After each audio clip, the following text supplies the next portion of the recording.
Hello everybody, my name is Robert Van Name. I'm currently the Vice Mayor of the City of Doral. The City of Doral is a very young but very progressive city. We've won many accolades over the last 7 years. In fact, Forbes magazine just recently rated us the #2 city to live and start a business. We're also the youngest city ever to be designated Tree City USA. We have gone through 8 budgets. Never raised our taxes. Never raised our taxes. That's a very important thing to take in this economy. We continue to look at our community as community first, and we have people first principles in the way we approach things and the way we do things in the city of Doral. We have also had a surplus budget, which means we're very frugal, very fiscal responsible, unlike our state government, unlike our federal government, who have let things just run amok. On the private side, I spent 33 years in corporate America. I worked for AT&T, Lucent Technology, always in their real estate division. I was the chief financial officer for AT&T's real estate division. I was the chief financial officer for Lucent's real estate division. I finished my career with Lucent Technology as the real estate director for Latin America, Florida, and Canada here. When I came, they had 20 buildings. When I left 6 years later, they had 120. I have built major factories in Brazil, major factories throughout all of Latin America. I had done distribution centers in Mexico City, one in Markham, Canada. The large building up on I-75 in Miramar Park, whose head was built there. That was my last major project. So I understand clearly what that's all about. But I want you to start thinking about election process as a job and treat it as a job interview. Ask all the candidates to show you their resume. Then you hire the best to send to Tallahassee. People with strong business experience. People that know how to get things done. And stop all of the nonsense solution that's called here. We have created a government for special interests, run by special interests. And that's got to stop. Party politics has destroyed our nation. The Democrats have run Washington for the last 4 years. The Republicans have run Tallahassee for the last 12. And I can tell you this. For the last 2 years. No, the Democrats have run it for the last 4 years, sir. And go back and do your math. The last 4 years they've controlled both houses of Congress. And the Republicans have controlled Tallahassee for 12 years. And both has failed us. That's why I'm saying to you, look for the alternatives. Look for the alternatives. People who have conservative thought processes, people that have been here and done that, they have no ties to special interests. That's the blue light? Yes, you got 30 seconds. I got 30 seconds. I got the blue light special here. And look for those people who ask them where they get their money from. And then you'll see where their loyalty lies. I guarantee to you, if you elect me, I will represent you, not a special group and not a party. And that's why I'm not running with party affiliation, even though I am a Republican. So I'm giving that disclosure. But the Republicans have screwed up as well. Thank you. Same for those of us that don't. Senate Bill 6 is where the state was looking to create regulations to monitor the performance of teachers, right, and have the pay directly tied to that. I have no problem with performance measures. In fact, I'm a strong proponent of that, and I think the state needs a lot of that. But they have to be fair. They have to drive the behavior in the appropriate way.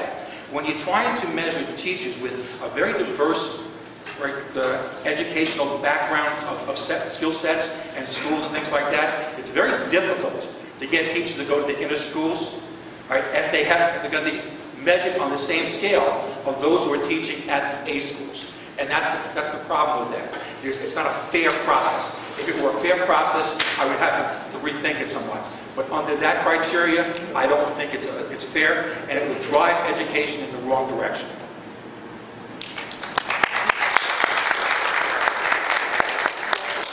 The class size amendment, when it was first proposed, I thought it was a good idea.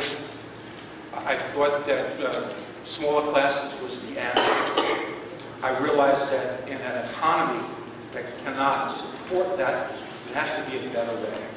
I'm a product of the public education, so I understand clearly some of the problems that teachers and administrators experience. And I think that we have to right-size the class. I'm not sure what those numbers are. I think what we should be doing in our whole education process is actually bifurcating the education process into 2 things. One is academia. That's the people who actually teach our children. from the principals on down, and the administrators. I don't think our problem is money so much. I think there's more than enough money there. I think it's the way we spend our money. I think if we would have administrators who actually know how to run facilities and run buildings and things like that, actually do that job, and have the academia actually educate our children, I think that's the solution more than these forced regulations. So that's where I am right now. It's better run, better operated facilities, right, and process than it is dictating or mandating, right, things that generally cannot happen and do not happen because of the economy. Restore fiscal and financial integrity to our state. We need to take and completely revamp the insurance, particularly the property insurance, and we need to relook at the utilities the way it is.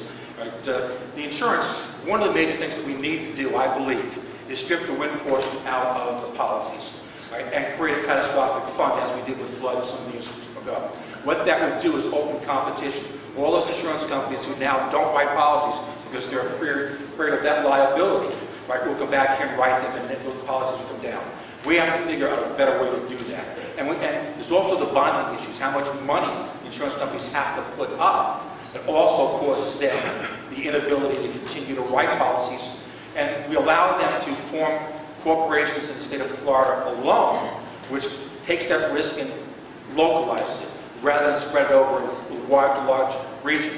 So we have to take a complete look at that, comprehensive look at that, without the lobbyists looking over our shoulders and telling us what to do, and come up with common sense solutions to make this work for all of us, because those are things that are driving us down. We used to be the cheapest energy producer in the union, and FPL will tell you today we still are.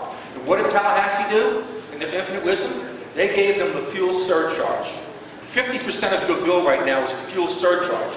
They say because they're measured on kilowatt hour, they're the cheapest. But they're not when we blend the rate. So we have to fix both those problems, right, so, and make homeowners, right, expenses more affordable so they can stay. Running for public office is never easy. You have to put yourself out there. You're always looking over your shoulder for the next attack. But I can tell you what, right? We are a government for the people, by the people. And that's why I'm running. I'm tired of party politics in Tallahassee. I've been here many, many times as the vice mayor of the city of Doral.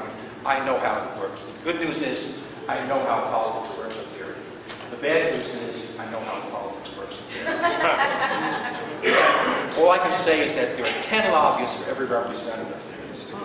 And we send up a lot of very well-meaning people. And they all go up there with good intentions. But they're inundated day in, day out. That's why you have to send people who have been in the business, people who have been through it, people who can make the tough decisions, and read through all the nonsense. You get a lot of that. And the nonsense is packaged very, very pretty. And they give it to you and it sounds very plausible. However, you have to ask the fundamental questions. Does it provide jobs for our state? Does it provide quality of life for our people? Does it allow us to be efficient and enjoy what we have? For 20 years, we were getting 20 new families moving to the state of Florida every single year. The last 2 years, however, the reverse is happening. And what is the cause of that? Has our sun miraculously gone away? Is our beaches no longer there? No. Florida is no longer affordable. We cannot afford to live here. All the folks who've been living here for many, many years know that, because you look at your bills when you open it up, it gets more and more every day. And before you know it, even you are feeling the burden and the strain, particularly if you're on a fixed income. Right? We have to make those changes. We have to make Florida affordable once again. And the only way to do that is common sense, practical business solutions. I put together a 4-step plan. It's on my website. Also a whole bunch of other things here. I'd like you, if nothing else, just breeze through it. It's easy reading, and you'll see how it works. It's on my website. It's www.Robert.2010.com. You'll see my resume there. As I've said to you, show them the resume. I guarantee you'll see no other candidate give the resume in the detail that I did. I gave you my resume right back to the day I started working until I finished working with Lucid and my current assignment with the city of Doral. I do that not because it's easy, but I do it because I think it's necessary. I ask you to do your due diligence. Do not vote for a party blindly, because that's what's gotten us where we are today. We send good people up there, but not people who are experienced in how to run business. And that's what we must do. It is time. I hate to use the word change, but it is time. My wife looked at me, she says, and tell them that you're a Vietnam veteran. I never say that, but I'm a two-time Vietnam veteran. For anybody that's worth, it maybe shows you how old I am. Somebody on the internet just go up and said I was older than dirt. And I look at Ron Sanders with that right now and say, you know what, things not so bad. All I can say is thank you, Kendall Association, for inviting us here.